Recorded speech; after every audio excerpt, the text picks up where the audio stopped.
Hello, very good morning to all of you. Hello, my dear students. Myself Nitin Abral, PGT Computer Science from Kendriya Vidyalaya Tagore Garden. Yeah, today we are starting a programming portion of Python. We have discussed a little bit about the input and printing methods. Okay, what left? It's about right processing. So we will discuss the processing part of a program, and then we will develop two three programs so that we will come to know how we should proceed to develop a program. Okay, as I told you earlier, it's a input process output, means the ordering of any program will remain same. First of all, we have to take input and then process and then output. So it's very simple. Just you need to know in a program that what are the inputs and what are we expecting from the program to produce, and then what is the process going on to convert this input into process. Clear? So these things we will discuss. And day before yesterday, yesterday was Buddha Purnima, so it was off. And day before yesterday we have discussed little bit about literals and some one program. I think so we have made just one program, our first program in Python. So we have made that. Today we will starting this uh, programming skills. So now let me start my PPT so that we can switch to that. Now PPT is here. So you can find yesterday we have discussed about the numeric literals. You knew there are numeric literals, integer numeric literals, and float numeric literals. Then we have learned about the Boolean literals. Uh, Values of Boolean literals are true and false only. There may be only two values for Boolean literal. Okay. Then I told you about the special literal.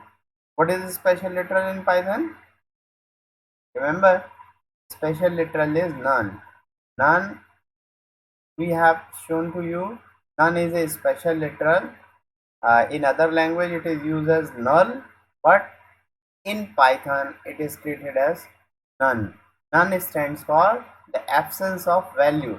Means if no value assigned to a variable, it may be assigned as none. Okay, then we have discussed about the type conversion. Type conversion is what? It's a conversion from one data type to another data type. एक data type से दूसरे data type में कभी हमें convert करना हो तो हम टाइप कन्वर्जन करते हैं. बताओ जरा कितने टाइप का कन्वर्जन बताया था मैंने आपको, बताइए कितने टाइप का कन्वर्जन बताया था. I told you about two types of conversion. Okay, one is the implicit conversion, another one is explicit conversion. Implicit and explicit conversion I explained you. What is implicit? Implicit conversion taken care by compiler और interpreter itself, है ना. उसमें human intervention की जरूरत नहीं पड़ती, अपने आप ही कंपाइलर जहाँ जरूरत पड़ती है उसके हिसाब से कन्वर्ट कर लेता है एक डेटा टाइप को दूसरे डेटा टाइप में. And second is the explicit conversion. इसमें क्या होता है? In explicit conversion user has to make certain arrangement to do this conversion. What kind of arrangement need to make? We use a function. हम क्या use करते हैं? Function use करते हैं. कौन कौन से फंक्शन थे? str फंक्शन था, int फंक्शन था, float फंक्शन था. these are used to convert. अब bool फंक्शन भी हो सकता है. तो इनको जो है एक डेटा टाइप से दूसरे डेटा टाइप में कन्वर्ट करने के लिए हम एक्सप्लिसिटली यूज करते हैं. एक्सप्लिसिटली का मतलब होता है फोर्सफुली. ठीक है, वी डिफाइन इट सेल्फ. तो हम अपनी तरफ से डिफाइन करते हैं तब वो कन्वर्जन होता है. इसको हम एक्सप्लिसिट टाइप कन्वर्जन कहते हैं. Then we learn about the basic input output. Input function के थ्रू हम यूजर से इनपुट गेन करते हैं. यूजर से जब भी कभी इनपुट लेना होगा तो हम किसका इस्तेमाल करेंगे? इनपुट का. और वो किस तरीके की वैल्यू रिटर्न करता है? input always return a integer, always return a string kind of value. एक प्रॉब्लम आई थी, क्या प्रॉब्लम आई थी उस दिन? जब हम हमेशा स्ट्रिंग टाइप की वैल्यू इनपुट देगा, अब मान लीजिए हमने यूजर से कहा एंटर योर एज, अब एज में उसने लिखा 24, अब 24 वो इनपुट की हेल्प से अगर हम लेंगे तो वो कैसा बन जाएगा? स्ट्रिंग टाइप का बन जाएगा। तो हमें क्या करना चाहिए सर? कन्वर्ट करना चाहिए ना। तो हम उस int की हेल्प से उस इनपुट को कन्वर्ट कर देंगे। int फंक्शन की हेल्प से हम उस इनपुट को जो हमें एज के रूप में मिला है, हम उसको स्ट्रिंग से कन्वर्ट करके इंटीजर में कन्वर्ट कर लेंगे। ठीक। अब हम उसके साथ मैथमेटिकल ऑपरेशन कर सकते हैं। जब तक वो स्ट्रिंग था हम उसके साथ मैथमेटिकल ऑपरेशन नहीं कर सकते। ये हमने सीखा था, अभी हम एक और प्रोग्राम में भी देखेंगे। फिर हमने एक फर्स्ट प्रोग्राम बनाया था। तो these were the content of that day before yesterday class, and now we will move forward and we are doing the another course of action. These are the today's objective. What we will learn? We will create a basic Python program. Okay, operators, expression, operator precedence and problems based on operator and expression. ठीक, तो ये कुछ चीजें हम इसमें करेंगे। चलिए अब आगे बढ़ते हैं। तो अब हम एक बार लिस्ट करते हैं, आप लोगों ने अगर किए हों वो प्रोग्राम्स जो आप लोगों को मैंने एज ए होम असाइनमेंट दे दिए थे। एक प्रोग्राम किया था, बाकी होम असाइनमेंट दिए थे, तो वही देखते हैं एक बार। सॉल्विंग बेसिक प्रॉब्लम, हमने कुछ आपको प्रॉब्लम्स दी थी। अगर आप प्रॉब्लम्स में पहली प्रॉब्लम थी write a program to enter length and breadth and calculate area of a rectangle. अब सबसे पहला काम क्या होगा? हम ये जाने कि हमें आउटपुट क्या चाहिए। क्या चाहिए आउटपुट? एरिया चाहिए। कैलकुलेट करने को कह रहा है ना, calculate area of a triangle. ठीक है जी, एरिया हमारा आउटपुट होगा, उसे हमें निकालना है। अब एरिया निकालने के लिए आप बताओ क्या क्या चाहिए होता है? लेंथ एंड ब्रेथ चाहिए होती है रेक्टेंगल का एरिया निकालने के लिए। तो वो कहाँ से आएगा? वो यूजर से मांगना पड़ेगा ना। तो यूजर से इनपुट करा लीजिए, और उसके बाद अगर हमें लेंथ और ब्रेथ पता होगी तो आप फार्मूला लगा के एरिया निकाल लेते हैं। तो ये जो फार्मूला लगाओगे ये कौन सी प्रोसेस है? ये आपका प्रोसेस वाला पार्ट है। तो ये दो चीज़ें आपने इनपुट ले ली। अब इनपुट लेने के लिए मैंने कहा था आपसे इनपुट फंक्शन का इस्तेमाल करेंगे। यहाँ लिखा है input enter length of a rectangle, ये message as it is type हो जाएगा। ठीक है, फिर इनपुट लिखा है आपने, तो इनपुट की वजह से ये इनपुट होगा, और INT लगाया है टाइप कन्वर्जन के लिए। यहाँ कौन सा कन्वर्जन हो रहा है? इम्प्लिसिट की एक्सप्लिसिट? Explicit, yes, because we have given INT here and we are explicitly or the forcefully converting this value into integer type, so that's why it's a explicit conversion. Okay, so the value of L will be the string, whatever length has been given. The value of V will be the whatever value we have given for a breadth, and then we will put a formula area is equal to 2 into length plus breadth. Okay, this is the formula. Keep in mind 2 और bracket लगा के सिर्फ नहीं लिखेंगे, 2 into लगाएंगे। Into मतलब mathematical into के लिए आप एस्ट्रिक सिंबल का इस्तेमाल करेंगे। कीबोर्ड में 8 के ऊपर जो सिंबल होता है शिफ्ट के साथ लगाते हैं हम। तो 2 एस्ट्रिक और फिर bracket start length plus breadth.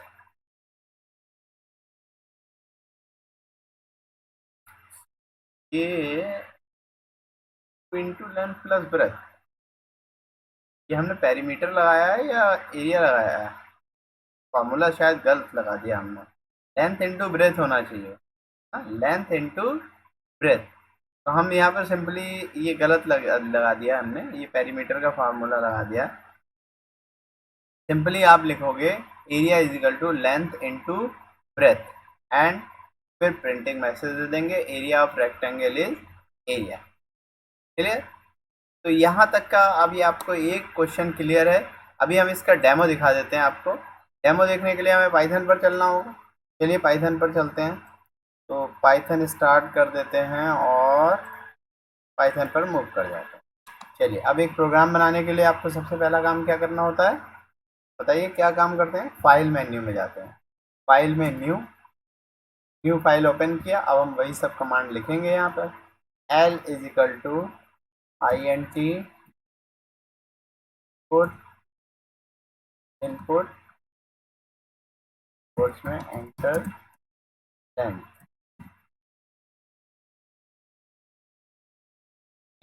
जितने ब्रैकेट ओपन करेंगे उतने क्लोज भी करेंगे, ये ध्यान रखिएगा, नहीं तो एरर आ जाएगी। B is equal to I N T start input enter press,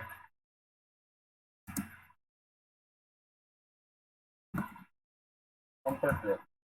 ठीक है, लेंथ भी मिल गई, ब्रेथ भी मिल गई, और इसे हमने कन्वर्ट भी कर लिया इंटीजर में। उसके बाद अब हम निकालेंगे area is equal to length into breadth. यहाँ हमने सही कर लिया, वहाँ पेरीमीटर का फार्मूला लग गया था। इसके बाद यहाँ डिस्प्ले कराएंगे। डिस्प्ले किससे होगा, प्रिंट से होगा। Print area of rectangle is, क्या हो जाएगा, कॉमा लगाकर उस वेरिएबल का नाम लिख देंगे जिसमें एरिया है, एरिया। ठीक, अब हम इसको रन कराएं। रन कराने के लिए मैंने बताया था कहाँ से जाएंगे, रन मेन्यू में F5 होगा। वैसे तो रन मॉड्यूल यहाँ से भी करा सकते हैं, हम F5 की शॉर्टकट याद रख लें तो F5 से रन हो जाएगा। ठीक, सबसे पहले आपको सेव करना होगा। ओके, सेव कर देते हैं। सेव करते हैं तो यहाँ नाम रख दिया मैंने डेमो1। डेमो1 सेव किया, एंटर लेंथ मैंने दिया 5, ब्रेथ 6, रिजल्ट आ गया आपका एरिया ऑफ रेक्टेंगल इज 30। हो गया, इट्स वेरी सिंपल। तो ये आपका एक प्रोग्राम आपने देखा कि हमने कर लिया है। अब अगला प्रोग्राम हम देखते हैं कैसे होगा। ठीक है, next question is write a program to enter radius of circle, calculate area of the circle. अब बताइए, एरिया ऑफ ए सर्कल निकालने के लिए आपको क्या चाहिए होता है, रेडियस चाहिए होती है। तो रेडियस यूजर से इनपुट करा लीजिए। ठीक है, और फिर फार्मूला लगा दीजिए। एरिया का फार्मूला क्या होता है, एरिया का फार्मूला पाई आर स्क्वायर। ठीक, एरिया ऑफ ए सर्किल क्या होता है, पाई आर स्क्वायर। यहाँ कंप्लीट नहीं हुआ है, पाई आर स्क्वायर। कैसे लगाएंगे, करिए जरा, कॉपी पर करिए अपनी अपनी। 2 मिनट देता हूँ मैं आपको, जल्दी से कॉपी पर अपने करिए। इससे आपका क्या होगा कि इस आपके मन में आएगा कि हाँ मैं भी प्रोग्राम डेवलप कर पा रहा हूँ। ठीक है, कि है कुछ नहीं, आपको इनपुट कराना है रेडियस, और उसके बाद फार्मूला लगाना है, और फिर प्रिंट करा देना है। तो ये 3 काम आपने करने हैं। अभी हम भी करके देखेंगे, लेकिन उससे पहले आप लोग अपनी कॉपी पर ट्राई करें।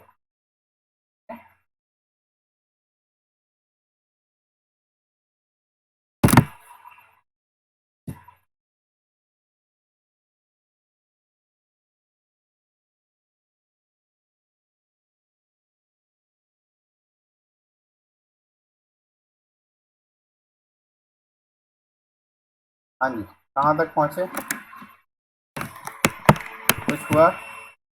चलिए अभी मैं बताता हूँ, आप लोग करते रहेंगे, मैं फिर भी बता देता हूँ आपको।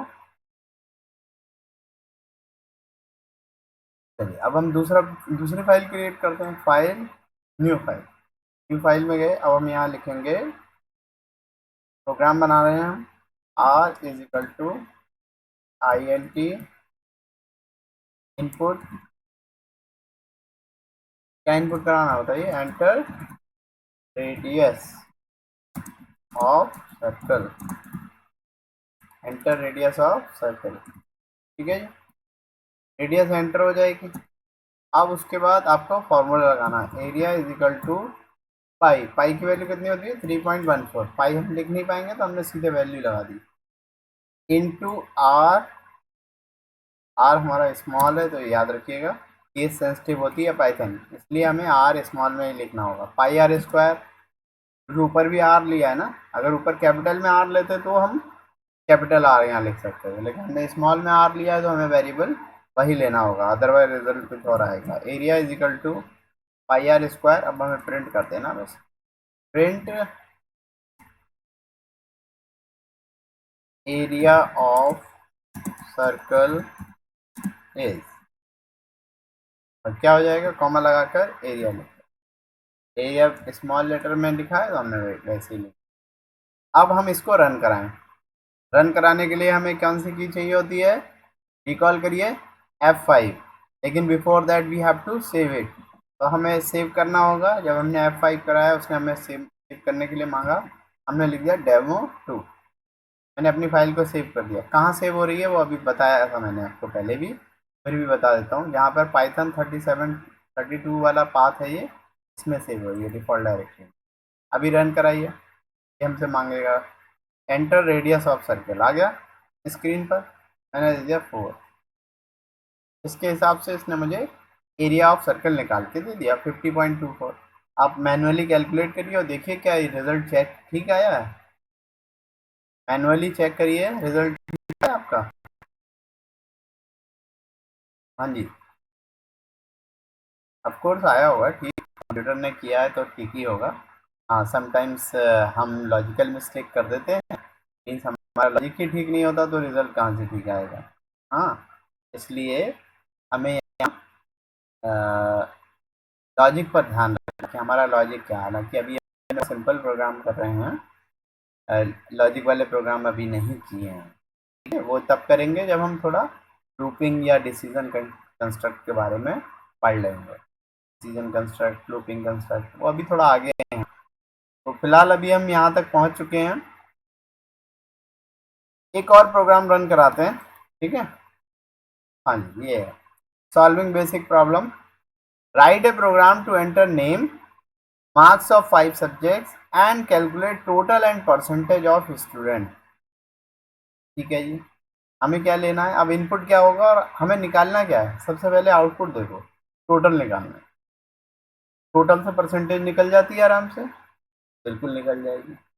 तो टोटल पहले प्रायोरिटी हमारी क्या है, टोटल निकाला गया।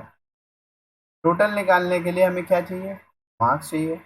कितने सब्जेक्ट के मार्क्स चाहिए, 5 सब्जेक्ट के मार्क्स चाहिए। तो हम 5 वेरिएबल बना सकते हैं, M1 M2 M3 M4 M5, या फिर English Hindi maths physics chemistry. ऐसे हम 5 सब्जेक्ट चूज कर लेते हैं और यूज़र से इनपुट मांग लेते हैं इनके मार्क्स, और उसका नेम भी मांग लेते हैं। इसके हिसाब के बाद जब हम ये काम कर लेंगे तो हम ये क्या कह रहा है, first find out the inputs यानी कि name and subject of 5 marks. उसके बाद हम प्रोसेस करेंगे। प्रोसेस में क्या करेंगे, सब्जेक्ट के सम कर देंगे मार्क्स का और परसेंटेज निकाल लेंगे, और लास्ट में प्रिंटिंग करेंगे आउटपुट। तो ये काम करके देखते हैं, आप लोग करेंगे। कॉपी पर स्टार्ट कर दीजिए, मैं यहाँ स्टार्ट करूँगा, ठीक है। इससे क्या होगा कि आपका भी प्रैक्टिस हो जाएगा। मैं भी यहाँ स्टार्ट करता हूँ, तो फाइल क्लोज करता हूँ मैं। अब मैं आता हूँ यहाँ, फाइल न्यू, नई फाइल ले ली मैंने।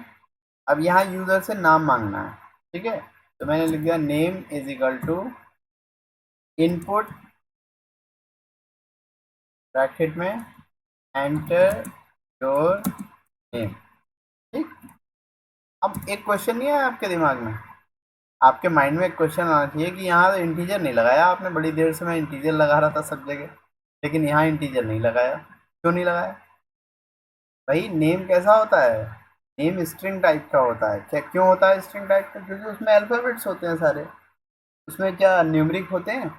दूसरी बात है, नेम को क्या आपने किसी मैथमेटिकल ऑपरेशन में पार्टिसिपेट कराना है, नहीं कराना है, तो फिर हम उसे इंटीजर क्यों बनाएंगे। इसलिए हमने उसे इंटीजर नहीं बनाया है, ठीक है। लेकिन अगर हमें मार्क्स लेने हैं आगे, वो तो एडिशन होगा उनका, उनको हमें बनाना पड़ेगा। यहाँ लिखेंगे INT input enter marks of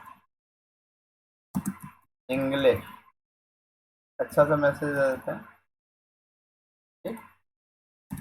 चलिए एक ब्रैकेट और लगेगा, रह गया।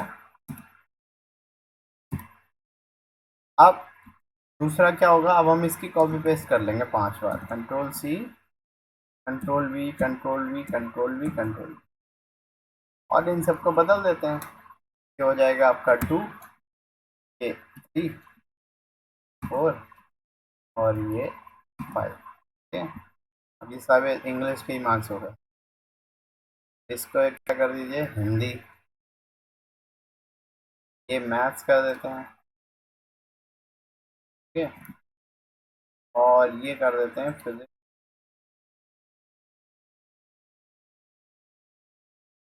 और ये आपका केमिस्ट्री बना देते हैं,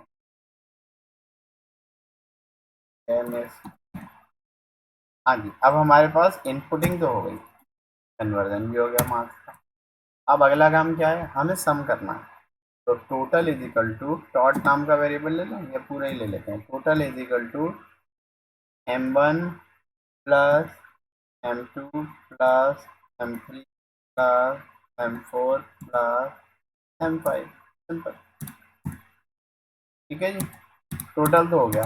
अब परसेंटेज निकालो, per is equal to total upon 5।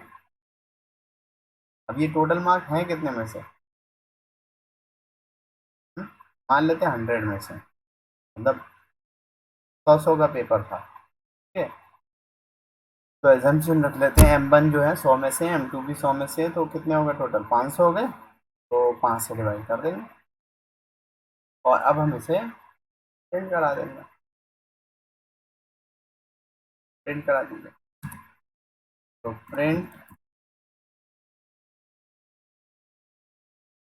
Total marks equal to, मैंने बंद कर दिया, कॉमा लगा के मार्क्स टोटल।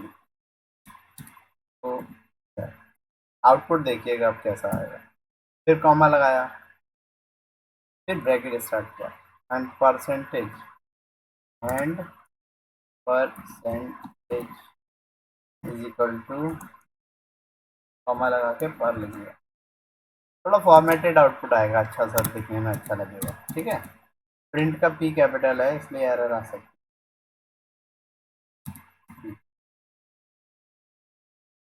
ये आप कलर भी देख रहे होंगे, ये कलर बताते हैं कि ये एरर आ रही है, क्योंकि इसका जो डिफ़ॉल्ट कलर है वो देखिए वायलेट दिखाई दे रहा है यहाँ पर। ठीक है, तो और स्ट्रिंग का कलर ग्रीन दिखाई दे रहा है, बाकी जो है वेरिएबल्स वगैरह सब ब्लैक में।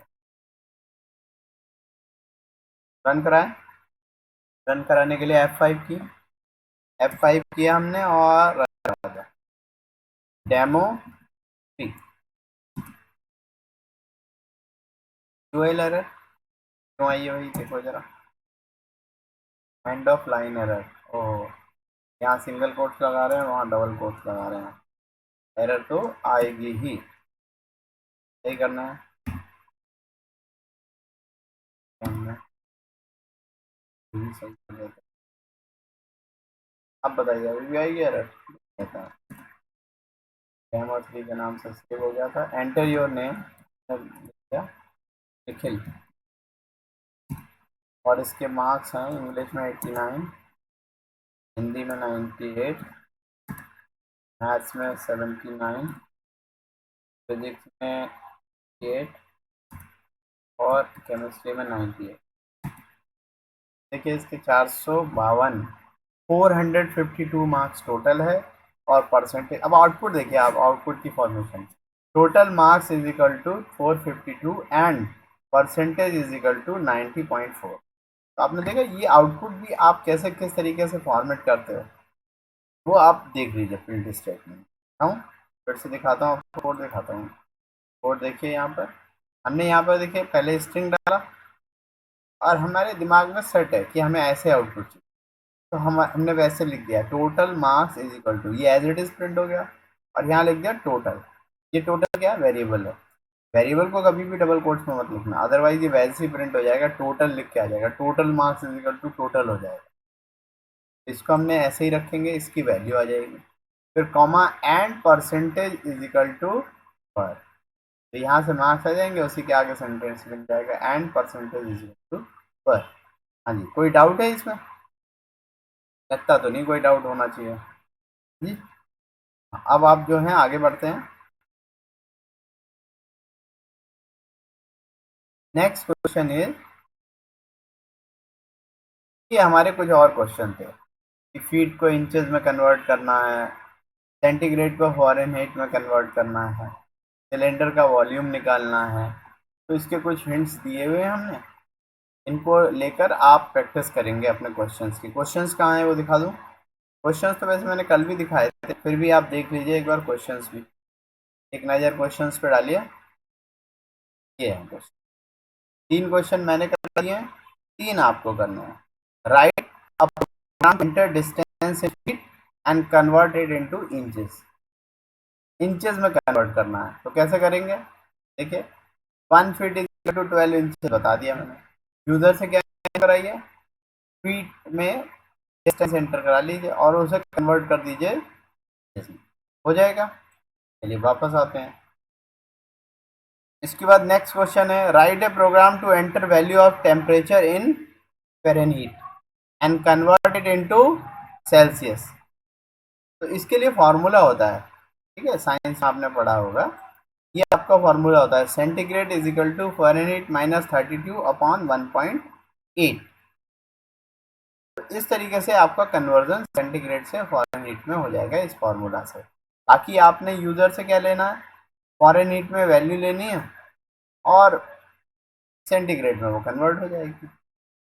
आप इसमें अपोजिट भी कर सकते हैं, ठीक है, वो फॉर्मूला थोड़ा सा बदल देंगे। नेक्स्ट क्वेश्चन आता है, write program to enter radius and height of cylinder and calculate the volume of cylinder. Volume of cylinder, इसके लिए वॉल्यूम ऑफ सिलेंडर के लिए होगा pi are square h. Pi are square, pi की value आपको मालूम है कितनी होती है, वो आप फिक्स कर दीजिएगा यहाँ पर, पी आई नहीं। चलिए अब आगे जो है, आगे की प्रोसेस करते हैं। यहाँ तक हमने जो सीखा वो था कि कैसे हम प्रोग्राम्स को डेवलप करें। प्रोग्राम्स को डेवलप करने के लिए बेसिक 3 रिक्वायरमेंट होती हैं। पहला, इनपुट प्रोग्राम के अंदर क्या है वो कैसे पता चलेगा? पहले हम ये देखें कि हमें चाहिए क्या, प्रोग्राम से आउटपुट क्या चाहिए। आउटपुट निकालने के लिए क्या इनपुट रिक्वायरमेंट है, और उस इनपुट को आउटपुट में कन्वर्ट करने के लिए कौन सी प्रोसेस अडॉप्ट करनी पड़ेगी, क्या फार्मूला लगेगा। वो आपको 3 चीज़ें चाहिए, एक आउटपुट क्या होता है, इनपुट क्या है और प्रोसेस क्या है। इन तीनों को समझने के बाद आपको सिर्फ प्रोग्रामिंग करना है, ठीक है। तो यहाँ आज हमने ये रिवीजन भी किया और कुछ प्रोग्रामिंग एक्सरसाइजेज भी की। 3 प्रोग्राम डेवलप किए हैं, 3 आपको हिंट दे दिए हैं, 3 प्रोग्राम आप खुद ही डेवलप करेंगे, ठीक है जी। अब आगे बढ़ते हैं नेक्स्ट स्लाइड पर। अब हम अपना टॉपिक आज का जो है वो स्टार्ट करते हैं, और हमारा आज का टॉपिक है ऑपरेटर एंड एक्सप्रेशन। ये आपके पास इसके बारे में बात करें, ठीक है। क्या होते हैं ऑपरेटर्स? मैथ्स ऑपरेटर सुने, मैथ्स ऑपरेटर तो सुने होंगे, प्लस है, डिवाइड है, मल्टीप्लाई है। वैसे ही यहाँ भी वही ऑपरेटर्स होते हैं, बस कभी कभी उनके रोल डिस्टिंक्ट होते हैं, उनके रोल अलग होते हैं। जैसे ये कहता है, these are the symbols that perform some specific operation when applied on variable, या फिर ऑपरेंड कह देते हैं। वेरिएबल को ही हम क्या कह सकते हैं, वेरिएबल या ऑपरेंड को ऑपरेंड कहते हैं। एक एग्जांपल लेते हैं, जैसे x प्लस वाई लिखा है, z is equal to X plus Y. तो उस केस में आपने जब ये लिखा, यहाँ पर देखिए एग्जांपल दिया है 10 प्लस 25। 10 प्लस 25 में 10 और 25 क्या हैं, ऑपरेंड्स हैं। These are the constant value और लिटरल्स इन कंप्यूटर टर्मिनोलॉजी। तो दीज आर द इंटीजर, और इसमें आपने बीच में एडिशन करना है तो आपने प्लस दिया है। ये जो प्लस है, what is this, it's an operator. अब यहाँ पर लैंग्वेजेस में मल्टीपल टाइप्स के ऑपरेटर्स हैं, उनके बारे में हम बात करेंगे, ठीक। तो सबसे पहले हमने ये लाइनें पढ़ ली। मैं लिखा है, take a look on the expression 10 plus 25। 10 plus 25 के केस में ये ऑपरेंड है आपके 10 और 25, और प्लस जो है वो ऑपरेटर है। The above statement is an expression, और ऑपरेटर एंड ऑपरेंड के कॉम्बिनेशन को हम क्या कहते हैं, एक्सप्रेशन कहते हैं। Operator and operand combination is known as expression. चलिए नेक्स्ट है टाइप्स ऑफ ऑपरेटर। मैंने अभी बताया था मल्टीपल टाइप्स के ऑपरेटर होते हैं, उसमें से ही यहाँ पर टाइप्स ऑफ ऑपरेटर दिए गए हैं। टाइप्स ऑफ ऑपरेटर्स में सबसे पहले आते हैं यूनरी ऑपरेटर। यूनरी ऑपरेटर मतलब होता है जिसमें एक ही ऑपरेंड का इस्तेमाल होता है। इस ऑपरेटर के साथ एक ऑपरेंड का इस्तेमाल होता है। जैसे मैंने लिखा -36, तो ये यहाँ पर हमने क्या किया, -36 वैल्यू को निगेट कर रहा है, और इसलिए माइनस यहाँ पर एक ही बार, माइनस के लेफ्ट और राइट दोनों तरफ वैल्यू नहीं, केवल एक तरफ वैल्यू राइट हैंड साइड। -36 में ये एक यूनरी ऑपरेटर कहलाएगा। ये क्या कर रहा है, निगेट करने का काम कर रहा है, वैल्यू को माइनस बना रहा है, प्लस से माइनस में कन्वर्ट कर रहा है। So these are the operators that require only one operand to operate upon. Following are the example of unary operator. Plus हो गया यूनरी प्लस, हालांकि इसका कोई बहुत ज़्यादा वैसे महत्व तो नहीं लगता है, +5 लिखो या प्लस बिना प्लस लगाए 5 लिखो, इक्विवेलेंट ही होता है। लेकिन माइनस के केस में होता है ये, -97 लिखें या 97 लिखें तो दोनों डिफरेंट हैं। 97 लिखेंगे तो वो पॉजिटिव का 97 है, और -97 लिखेंगे तो माइनस में है। तो यूनरी ऑपरेटर माइनस का यहाँ इस्तेमाल किया गया है, इसलिए किया गया है वैल्यू को नेगेटिव बनाने के लिए, ठीक है। फिर आता है bitwise complement. Bitwise operator अभी नेक्स्ट स्लाइड में आएंगे, तभी वहीं पढ़ेंगे। यहाँ इस सिंबल को क्या कहते हैं ये समझिए। कीबोर्ड पर इस सिंबल को टिल्ट सिंबल कहते हैं, टिल्ट कहलाता है ये, ठीक है। आप देखिए आपके कीबोर्ड में 1 के बराबर में एक की है, 1 के लेफ्ट में, न्यूमरिक 1 के लेफ्ट में एक की है, उस पर टिल्ट सिंबल बना है, ठीक है। इसके बाद आता है नॉट ऑपरेटर। ये लॉजिकल निगेशन करता है, मतलब एंड किसी चीज़ की, जैसे मैंने कहा ट्रू, तो नॉट ट्रू करने से क्या हो जाएगा, वो फॉल्स, इसलिए ये निगेट कर देता है वैल्यू, ठीक है। अगर मैंने कहा फॉल्स और मैं लिख दिया नॉट फॉल्स तो क्या हो जाएगा, ट्रू रहेगा, ठीक है। इसके बाद आते हैं बाइनरी ऑपरेटर। बाइनरी ऑपरेटर कितने तरीके के होते हैं, ये यहाँ लिस्ट है, अच्छे से समझिएगा। बाइनरी ऑपरेटर जैसा नाम से पता चल रहा है, इट वर्क्स विद 2 ऑपरेंड। ये 2 ऑपरेंड के साथ, बाई मीन्स क्या होता है, बाई मीन्स 2, तो ये 2 ऑपरेंड के साथ काम करते हैं। जैसे अगर हमें प्लस करना होगा तो हम क्या करेंगे, a + b। यहाँ पर कितने ऑपरेंड यूज हो रहे हैं, 2 ऑपरेंड यूज, ठीक है। 2 ऑपरेंड अगर इस्तेमाल हो रहे हैं तो वो बाइनरी ऑपरेटर। अब इसमें एडिशन है, सब्ट्रैक्शन है, मल्टीप्लिकेशन है, डिवीजन है। मल्टीप्लिकेशन के लिए एस्टेरिस्क सिंबल यूज होता है, याद रखिएगा, और डिवीजन के लिए स्लैश सिंबल का इस्तेमाल होता है, ठीक है। तो आपको मल्टीप्लिकेशन और डिवीजन समझ में आ गया। इसके बाद आता है रिमाइंडर। रिमाइंडर क्या है, जैसे आपने कोई डिवीज़न किया और डिवीज़न करने पर डेसिमल में नहीं गए बल्कि जो रिमाइंडर बच गया तो आप रिमाइंडर कहते हो। अगर किसी नंबर का रिमाइंडर चाहिए तो भी कंप्यूटर में उसके लिए टूल है, उसके लिए ऑपरेटर है, वो है परसेंट। अब अगर मैं लिखता हूँ 5% 2, 5% 2 लिखने के केस में क्या रिटर्न आएगा बताइए, रिमाइंडर आएगा ना। तो 2 2 जा 4, बचा क्या 1, ये जो 1 बचा है this will be the output reminder, ठीक है। अगर मान लीजिए 7 है और 7 को मैं 4 से डिवाइड करता हूँ, यानी कि 7% 2 लिखता हूँ। 7% 2 लिखने पर 7% 4 लिखने पर 7% 4 इसको लिखा मैंने, तो क्या रिजल्ट आएगा बताइए। 7% 4 लिखने से 4 1 4, बचेंगे कितने 3, तो 3 रिजल्ट आ जाएगा, रिमाइंडर क्या हो जाएगा 3 हो जाएगा, ठीक है। इसकी एक्सरसाइज करेंगे हम एंड में, जब मैं आपको दूंगा असाइनमेंट के रूप में, तो एक्सरसाइजेस मिलेंगी वो आप करिएगा, ठीक है। फिर एक आता है एक्सपोनेंट। एक्सपोनेंट मतलब पावर, ठीक। जैसे 2 की पावर 3 निकालनी है आपने, 2 raise to the power 3। 2 raise to the power 3 निकालने के लिए आप कैसे लिखेंगे, 2 फिर 2 बार एस्ट्रिक, एस्ट्रिक मतलब यही मल्टीप्लाई, एंड फिर 3। जब आप ऐसा करेंगे तो आपको रिजल्ट मिल जाएगा और आपको एक्सपोनेंट पावर मिल जाएगी। इन तीनों का प्रैक्टिकल अभी देखेंगे। फिर आता है फ्लोर डिवीजन। ये फ्लोर डिवीजन क्या होगा?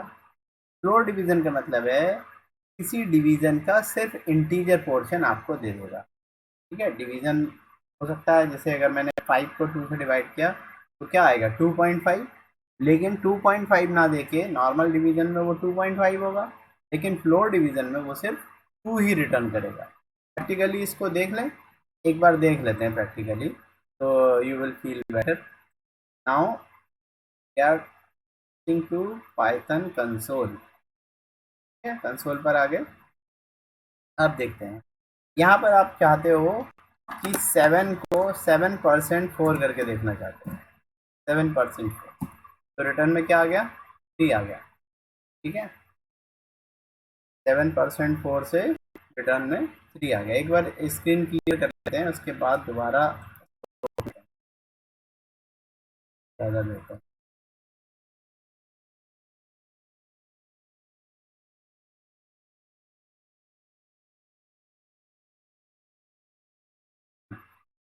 अभी आपको विंडो दिखाई दे रही है। अब देखिए, हमने देखा 7% 4, रिटर्न क्या आया? 3। 5% 2, रिटर्न क्या आएगा? सिंपल। तो ये रिमाइंडर रिटर्न कर रहा है ना। इसको मॉडुलस ऑपरेटर भी बोलते हैं हम लोग। क्या बोलते हैं? Modulus operator, MODULUS, modulus, MODULUS, modulus operator. ठीक। इसके बाद हमने अभी पढ़ा था दूसरा division operator. Division operator simple है, 5 को 2 से डिवाइड किया तो क्या आ गया? 2.5 आ गया। ठीक है। अब इसके बाद हमने पढ़ा था floor division operator. Floor division operator में 5 को 2 से डिवाइड कर रहे हैं, ये फ्लोर डिवीजन कहलाता है, डबल स्लैश। ठीक है, तो अब रिजल्ट क्या आएगा? 2 आएगा। ये 2 कैसे आया? इसने इंटीजर पोर्शन दे दिया। जो हमारा नॉर्मल डिवीजन होता है ना, उसका जो इंटीजर पोर्शन है वो दे देगा, तो इसको हम फ्लोर डिवीजन कहते हैं। ठीक है, ऑपरेटर्स क्लियर है? तो ये आपके बेसिक ऑपरेटर हैं। हाँ, एक एक्सपोनेंट का और बता देता हूँ। 2 एक्सपोनेंट 3 कितना आएगा? 8 आएगा ना। 8 आएगा। 2 की पावर 3 या 2 रेज टू द पावर 3 कैसे लगाएंगे? 2 double asterisk 3, so it will give you 8, any value you can take। 3 double asterisk 3 कितना आएगा? 81, 27, 27। ठीक है, और 3 रेज टू द पावर 4 अब आएगा। तो इस तरीके से आप पावर निकाल सकते हैं। ठीक है, वापस चलते हैं हम अपनी स्क्रीन पर। तो यहाँ हम जो है आपको ये बेसिक मैथमेटिक्स ऑपरेटर जो बाइनरी दिलाते हैं वो हमने आपको, ठीक है, बाइनरी में इसके इस एग्जांपल भी दिए हैं हमने, यहाँ भी आपको दिखा दिया स्क्रीन पर। ठीक है, एग्जांपल यहाँ भी दिए हैं, num1% num2, यहाँ बड़े वेरिएबल num फिर 1% num क्या, फिर इसी तरीके से 20 को डिवाइड किया 7 कितना बचेगा? 6 बचेगा। उसके बाद val is equal to 2 raise to the power 4 ये क्या देखा किया था? नॉर्मल डिवीजन, तो ये आया। लेकिन जब हमने इसी को नंबर लोड गायब हो गया। ठीक है, सिर्फ इंटीजर पोर्शन ही दिखाई देगा। यहाँ तक क्लियर हो गया? किसी को कोई डाउट तो नहीं है इसमें? अगर किसी को कोई डाउट है तो वो क्वेरी फॉर्म में, जो हमने आपको डाउट फॉर्म दिया है उसमें डालना। और बच्चों उसमें जो है ना आपकी अटेंडेंस भी है, तो एक अगर आप लोग ऑनलाइन देख रहे हैं तो उसमें अटेंडेंस भी दे दीजिए। फॉर्म क्लिक करिए, आपको सिर्फ बेसिक डिटेल भरनी है, अपना नाम भर देना है, क्लास, सेक्शन, और अगर कोई डाउट है तो भरिए, नहीं तो कोई बात नहीं। ठीक है। तो अटेंडेंस हो जाएगी, हमें भी पता चलेगा, एक मोटिवेशन मिलता है कि हाँ भाई इतने बच्चों को हम बेनिफिट दे पा रहे हैं। ठीक है, नेक्स्ट अब आते हैं bit wise. Bit wise operator होते हैं के बारे में अभी आपने हमने पहले इस स्लाइड में जो हम कंप्यूटर बेसिक पढ़ रहे थे बताया। बिट क्या होता है? स्मॉलेस्ट यूनिट होती है ना। वन या जीरो को क्या कहते हो आप? बिट कहते हो। ठीक है, तो बिट वाइज ऑपरेटर क्या होते हैं? ये काम करते हैं बिट बेसिस पर, वन बिट के बेसिस। अब जैसे अगर हमने कोई नंबर दिया कंप्यूटर को 5, तो वो पहले किस में कन्वर्ट होगा? पहले वो बाइनरी में कन्वर्ट होगा। बाइनरी में कन्वर्ट होने की वजह से उसमें क्या मिल जाएंगे? उसमें बिट्स मिल जाएंगे। 5 का बाइनरी फॉर्म जानते हो आप? 101 होता है। ठीक है, 5 की जो बाइनरी फॉर्म होती है वो क्या होती है? 101। तो 101 के करस्पॉन्डिंग ये काम करेगा। 1 पर काम करेगा, 0 पर काम करेगा, 1 पर। तो यहाँ 3 ऑपरेटर दिए हैं। एक दिया है binary bitwise and, bitwise or bitwise dot. ठीक है, आप ये भी देखिए, return 1 if both the inputs are 1। अगर दोनों इनपुट होंगे, अगर मैंने लिखा 1 एंड 1, तो रिजल्ट क्या आएगा? 1। अदरवाइज रिजल्ट क्या होगा? ठीक, 1 एम परसेंट लिखने पर रिजल्ट 1 आएगा, 1 एम परसेंट 0 लिखने पर रिजल्ट 0 आएगा, 0 एम परसेंट 1 लिखने पर भी रिजल्ट 0 ही आएगा। मतलब both the operand must be 1। दूसरा केस है, कहता है return 1 if the number 1 in inputs, कितने इनपुट्स में जो है वो अगर उनकी संख्या और नंबर्स में तो 1 आएगा, अदरवाइज 0 आएगा। इसके बाद आता है return 1 if any input is 1। ये और होता है, अगर कोई भी इनपुट, यानी मैंने 1 एंड 1 और 0 लिखा तो क्या आएगा? 1 और 0 में 1 आएगा, 0 और 1 में भी 1 आएगा। ठीक है, 1 एंड 1 में भी, 1 और 1 में भी 1 आएगा, और 0 और 0 में 0 आएगा। तो 3 केसेस हैं जिसमें ये 1 आएगा, और एक केस है जिसमें ये 0 आएगा। इसमें एक केस है जो जिसमें ये 1 आएगा, बाकी केसेस में 0 आएगा। ये होगा on the binary value the number not on the actual value। बताया कि बिट पर काम करता है, और बिट में कन्वर्ट करने के लिए पहले हमें उसे बाइनरी में कन्वर्ट करना होगा। जब वो बाइनरी में कन्वर्ट हो जाएगा, जैसे if 5 pass to these operator it will work on 115 because position इस पर काम करेगा। ठीक, क्यों यूज करते हैं बिटवाइज ऑपरेटर? बिटवाइज ऑपरेटर्स जो हैं वो डिस्क कंप्रेशन करने में, फाइल इंक्रिप्शन करने में, मतलब जब डेटा पर बिट बेसिस काम करना हो उस केस में बिटवाइज ऑपरेटर की जरूरत पड़ती है। डिक्रिप्शन और फाइल कंप्रेशन भी कह सकते हो। एग्जाम्पल है, एक एग्जाम्पल देखिए यहाँ पर, यहाँ दिया है प्रिंट 12 एम्परसेंड 7। ये एम्परसेंड जो है सिंबल है से ऑपरेटर का, bitwise and operator, bitwise and operator. अब 12 एंड 7, इससे रिजल्ट आ रहा 4। कैसे आ रहा है जरा ये देख लें। तो 12 की जो बाइनरी वैल्यू होती है वो होती है 1100। अच्छा, आपको ये बाइनरी कन्वर्जन समझ नहीं आ रहा, जरा स्टेप पर चलते हैं, आपको पहले कन्वर्जन आते हैं। ठीक है, बाइनरी कन्वर्जन समझने के लिए एक्सेल खोल देते हैं, एक्सेल खोल के आपको समझाते हैं।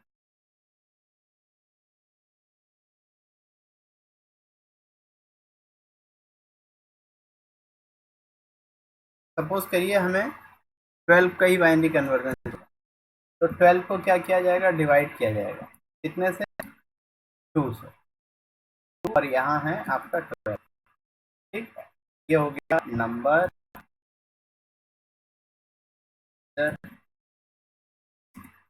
और ये रिजल्ट। अब 2 6 या 2 6 या कितना होते हैं? 12। तो 6 यहाँ आ जाएगा और 0 यहाँ आ जाएगा, बचा हुआ रिमाइंडर जो है। फिर हमने 2 से डिवाइड किया, 2 3 जा, वो यहाँ आ जाएगा और 0 यहाँ आ जाएगा। फिर 2 से डिवाइड करिए, 2 1 जा 2, रिमाइंडर कितना हो जाएगा 1। फिर 2 0 जा 0, रिमाइंडर कितना आ जाएगा 1। तो हमें नीचे से ऊपर की तरफ लिखना होगा, ठीक है। अब यहाँ पर टिप कहाँ गई,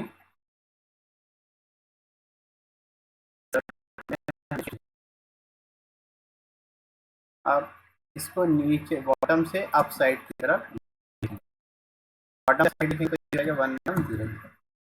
ये बाइनरी कन्वर्जन कहलाता है। This is binary conversion. समझ में आ गया? चलिए बस आते हैं अब। तो आप देखिए, अब आपके इसमें बाइनरी कन्वर्जन करने से हमें 1100 ही मिला। ये समझ में आ गया होगा? हाँ जी। तो इस तरीके से किसी भी नंबर का बाइनरी कन्वर्जन निकाला जाता है और ये कंप्यूटर अपने आप कर रहा है, मैनुअली कर रहा है, हमें करने की जरूरत नहीं है, लेकिन हाँ हमें पता होना चाहिए कि कैसे होता है। तो बाइनरी बेस होता है 2, इसलिए 2 से डिवाइड किया गया है। क्वेश्चन दिमाग में आया होगा कि 2 से ही क्यों डिवाइड किया। अगर हमें ये ऑक्टल में कन्वर्ट करना होता तो हम कितने से डिवाइड करते, 8 से डिवाइड। हेक्साडेसिमल में करना होता कितने से डिवाइड करते, 16 से डिवाइड करते। इसलिए ये और ये नंबर जो हमें मिल रहे हैं वो कौन से नंबर सिस्टम में है, डेसिमल में है। तो डेसिमल के 12 को अगर बाइनरी में कन्वर्ट करना है तो आप 2 से डिवाइड करते जाएंगे, जो इसमें दिखाया, और जो रिमाइंडर आता जाएगा उसको साइड में लिखते जाएंगे। फिर बॉटम से कब तक करते रहेंगे, जब तक कि नंबर जो है जीरो ना हो जाए। ऐसा करते करते फिर जो वैल्यूज आएंगे उन्हें बॉटम से टॉप की तरफ लिखेंगे, आपको ये वैल्यू मिल जाएंगे। तो आपने वैल्यू निकाली थी वही है ये 110। इसी तरीके से 7 की वैल्यू निकाली तो ये आएगी 011। नाउ अप्लाइंग एम% ऑपरेंड, ये जो ऑपरेंड है बिटवाइज एंड, ये अप्लाई करते हैं। देखिए ये 1 है और ये 0 का रिजल्ट क्या है, 1 एंड 0 का रिजल्ट क्या होता है, 0। बताया था ना कि दोनों ही अगर 1 होंगे तभी 1 आएगा, अदरवाइज 0 आएगा। तो इस केस में भी 0 आएगा, इस केस 1 आएगा, बना गया 0 0। अगर हम इसका डेसिमल वैल्यू निकालेंगे तो वो आ जाएगी 4 आ जाएगी। अब आपके दिमाग में आ रहा होगा डेसिमल वैल्यू कैसे निकालेंगे, ठीक है। चलिए आइए, पहले जरा मुझे पेंट खोलकर रख लेता हूँ, लगे पेंट पर, ठीक है। पेंट पर कलर वर्ड में जाता हूँ, चलो करता हूँ। अब हम ट्रांजिशन करते हैं और स्क्रीन पर आते हैं। देखिए आपको फोर क्या है, फोर का हमें जो वैल्यू मिल रहा था वो मिल रहा था 1 अच्छा 0 1 0 1 0 0, इसको हमने कहा 4। कैसे कहा, अब ये देखते हैं। तो इसमें ना नंबरिंग करिए, इसको नंबरिंग कैसे करेंगे, राइट हैंड साइड से नंबरिंग शुरू करते हैं इसकी। तो राइट हैंड साइड से यहाँ पर करेंगे तो हो जाएगा 0, ये हो जाएगा 1, ये हो जाएगा 2 2, और ये हो जाएगा 3। पोजीशन निकाल लिया हमने, ठीक है।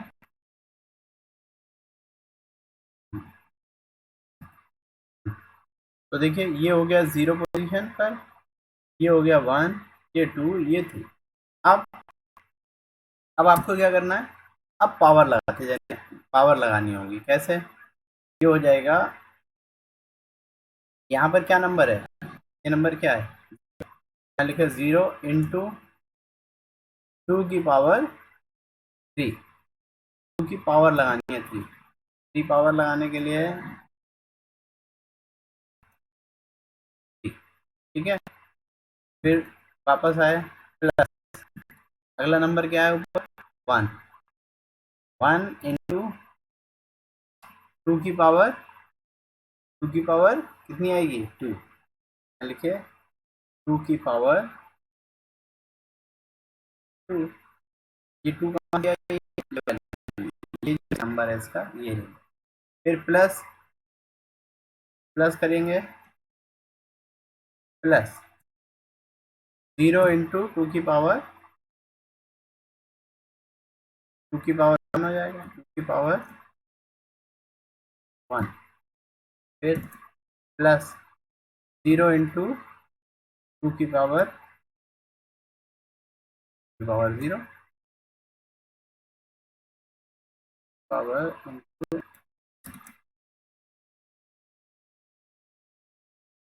पावर, ये कुछ एक्सप्रेशन बना। अब इसको सॉल्व करिए। जब आप इसको सॉल्व करेंगे, 0 से जब मल्टीप्लाई होती है तो रिजल्ट क्या होता है, 0 होता है। प्लस फिर 1 इंटू 2 की पावर 2, 2 की पावर 2 कितना होता है, 4, 4 इंटू 1 प्लस 0 की से मल्टीप्लाई 0, प्लस 0 से मल्टीप्लाई 0, तो रिजल्ट क्या आया, ये कन्वर्जन है। आ गया आपके, ये किधर से कन्वर्जन हुआ, ये अभी मैंने पीछे एक और कन्वर्जन देखा था, वो था binary to sorry decimal to binary conversion. अभी जो हमने काम किया है ये क्या है, ये बाइनरी टू डेसिमल कन्वर्जन है। यही आपके रिजल्ट में आ रहा है, आपने यही आपके रिजल्ट में आ रहा है। और आ गया, तो समझ में आ गया।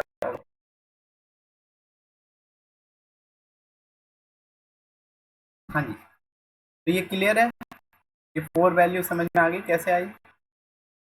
इसी तरीके से हम और ऑपरेटर्स का भी इस्तेमाल कर सकते हैं। वन एग्जांपल, अब ये रियल लाइफ एग्जांपल बताने की कोशिश की इन्होंने कहा let us see one practical example to check whether the entered number is divisible by 2 or not.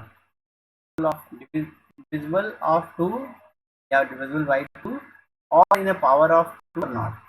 2, 4 से 8, 16 ये सब क्या है, डिविजिबल बाय 2 है। तो to check this we need to, we do not need a loop. वो कहता है कि आप बिटवाइज ऑपरेटर इस पर n और n माइनस 1 पर, रिजल्ट अगर 0 आएगा तो इट मीन्स पावर डिविजिबल है, अदरवाइज नहीं।